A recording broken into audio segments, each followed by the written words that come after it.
So, 2 Kings 7. So these guys who had leprosy, they were deemed as the outcasts. They had to stay outside the gates. So they were in the city of Samaria.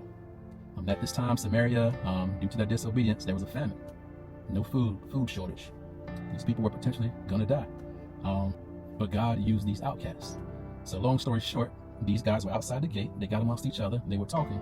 And they said, you know what? There's no food here. The people on the other side of the gate, they're not going to help us, our own people. So let's just go over here to Aram. And Aram is pretty much, they were the ops. That was enemy territory. So what they decided was, we're going to step out on faith. We believe we can go there. We'll get some help. Let's look at it like this. We're going to die either way.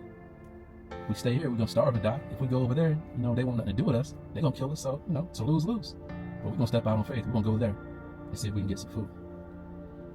But this is how God operates. So God supports, us stepping out on faith. God supports those outcasts who come together. God support people who come together in agreement, cooperation, and in faith. It's like God just magnifies it. I hear a lot of people talking about, we serve a God of addition. He gives blessings upon blessings upon blessings. Nah, God is a God of multiplication. So if you step out in trust and step out on faith, He multiplies your efforts.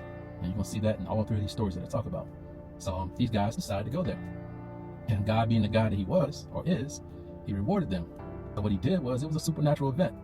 So these guys in Aram, they were afraid because, God ordered these guys' steps, and it sounded like horses and chariots coming. It was only 4 men, but God made their footsteps that loud that they were so afraid. It was like, these guys must have went and got these people from Egypt to come and attack us.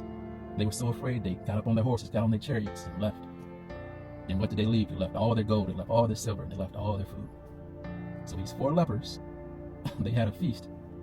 They were obedient. They stepped out on faith, and God rewarded them. But in the midst of it, so this is how faithful servants, this is what you're supposed to do. They were convicted. And they said to themselves, you know what? We can't sit here and eat all this for ourselves. We're going to go back, and we're going to take this to some of our people. We're going to go back and spread the good news. We're going to go back and spread the gospel of how God has helped us.